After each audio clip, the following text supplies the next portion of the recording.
Alright, so here are all the materials you need. You need some seeds that you've either grown yourself, harvested and dried, or just some that you've bought or have from a vegetable at home or a fruit.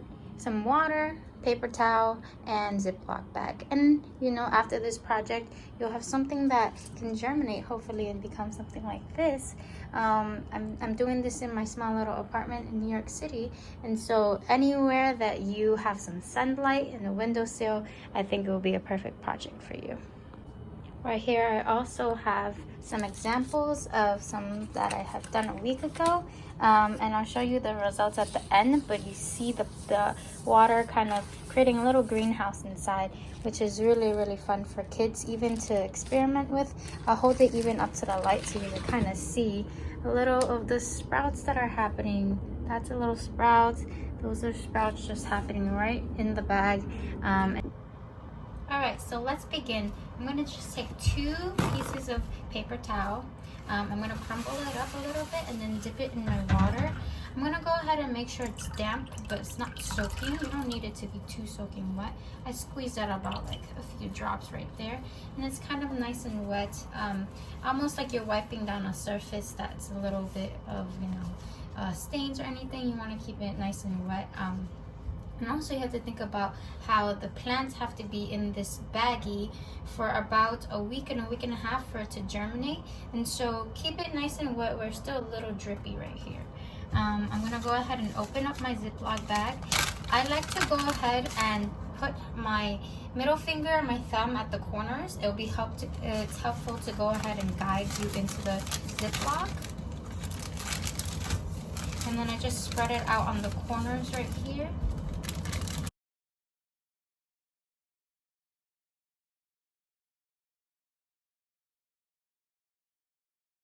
Alright, so now that I have the first layer, this is kind of like the ground layer, right? I'm going to go ahead and spread my seeds out onto this right here. These seeds that I showed you earlier are actually not completely dry yet. They need an extra day. You need about 2 full days of sunlight. Lucky for me, I have a whole treasure trove of seeds that I keep around. This I've actually used last year, and I saved from last year. This is some kombucha seeds that I saved from November of last year, 2021. This is goji nut seeds that I've also had and saved. Goji nut is another type of squash. My favorite though, as of yet, is the delicata, which I have right here. So I'm just gonna go ahead and open my delicata. And these are tiny little seeds. They're the same ones I just saved from the squash. I probably did this about a week ago, so they're nice and dry. What I'm gonna do is just take a bunch in my hand and go ahead and just spread it out onto this Ziploc bag. I'll bring you a little closer so you can kind of see a little better.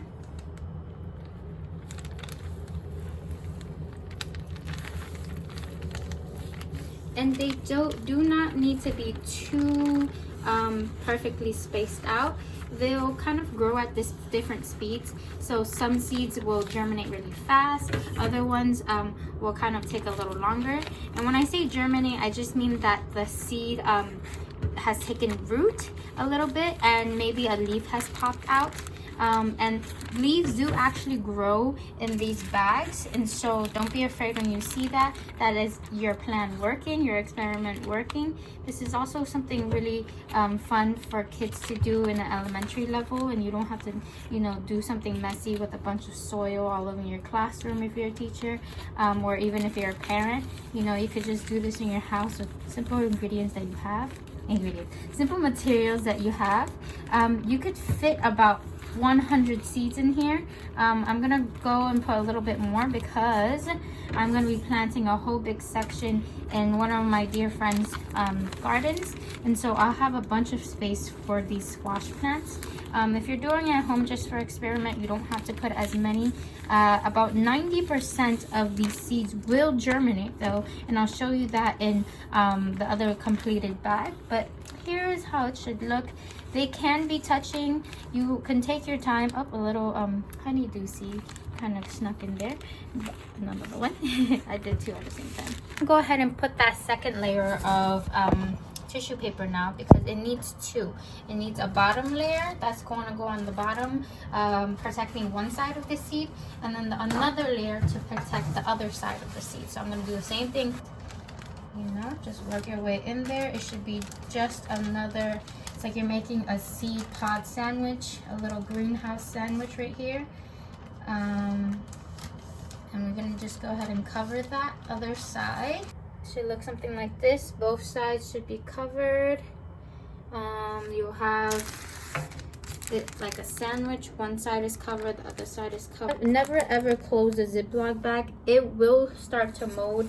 It will start to be really funky. It will not smell because it's not dirt or anything lying around. It won't really bother, but it will start molding, and then the seeds won't germinate as well.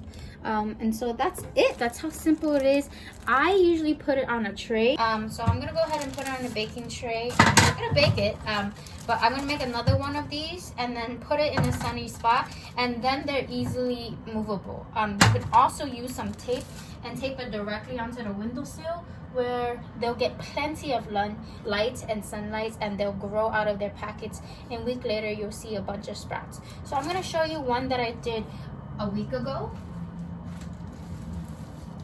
and I actually recycled the paper towel from the week prior, and so it's a little kind of discolored and brown, if you can see it, but it's perfectly fine. It's still gonna work.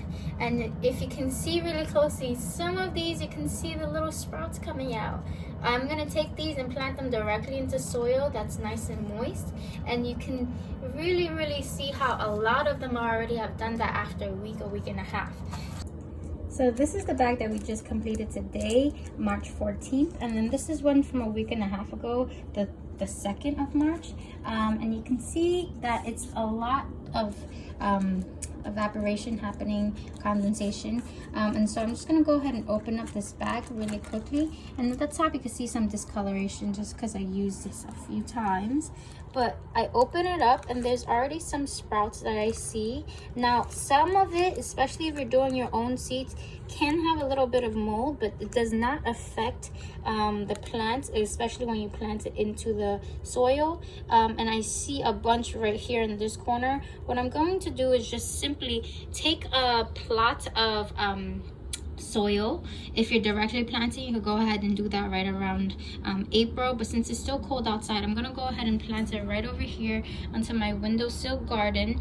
I have some egg cartons right here that I just filled up with some potting soil. I have them with other seeds already inside, but I found this method of directly sowing them into the dirt not as effective, and not a lot of them have germinated. I have some little cute pepper plants sprouting, but this is the first one that I actually use with this method of putting it into a Ziploc bag, and he's grown really big, and so I trusted this method, and I have gotten a lot more plants to do that same thing of germinating in the house. And so I'm gonna go ahead and do that with these and just put these in the old plots that I had. So this is my second seed packet that I did about 1.5 weeks ago, and let's take a look. So much germination. I'm so excited. Oh my goodness, this is like a dream to me, because whenever I sow plants or sow seeds for the first time, I'm always worried about how viable they are. These are from last year in November. I harvested these. These are all butternut squash and kombucha, I believe. Or is it goji nut? No, the other one. I don't know. They're a squash seed that I really enjoy, and so regardless of what it is, it comes out to be. I'm so super excited. But look at the germination rate. I would never be able to guess which one's gonna germinate if I just put them directly into the ground. But this way is so simple. This is also a way my mom used to sprout mung bean sprouts to eat, like for stir fries. And so I don't know why I've never thought of this before, but look at all the little sprouts that have come out. Some of them, like I said before, have already started to come out. Even the small seeds that before I wouldn't maybe toss away because I thought that it was not strong enough has already come out of its, you know, shell. And so These I'm going to plant directly into the soil that I have over here prepared. But just look at that. This is like over, like I would say just over, you know, 80-90% of germination.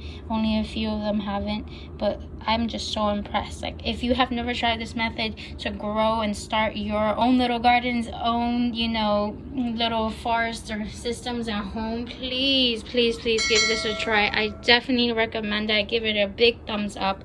Instead of wasting soil and nutrients that, you know, the seeds don't really exactly need right at this moment. You know, that is a myth. You just need a water medium. Some people try sand because it's affordable. They might already have it in hand, but in the city, since if you're in a small little apartment but you have a garden outside, try this method. I guarantee you will not regret it. You'll get something as beautiful as these little plants right here. And please give it a try. If you have any questions and if you have any suggestions on how to do this project on a larger scale, or if you've tried it and it hasn't worked for you, let me know.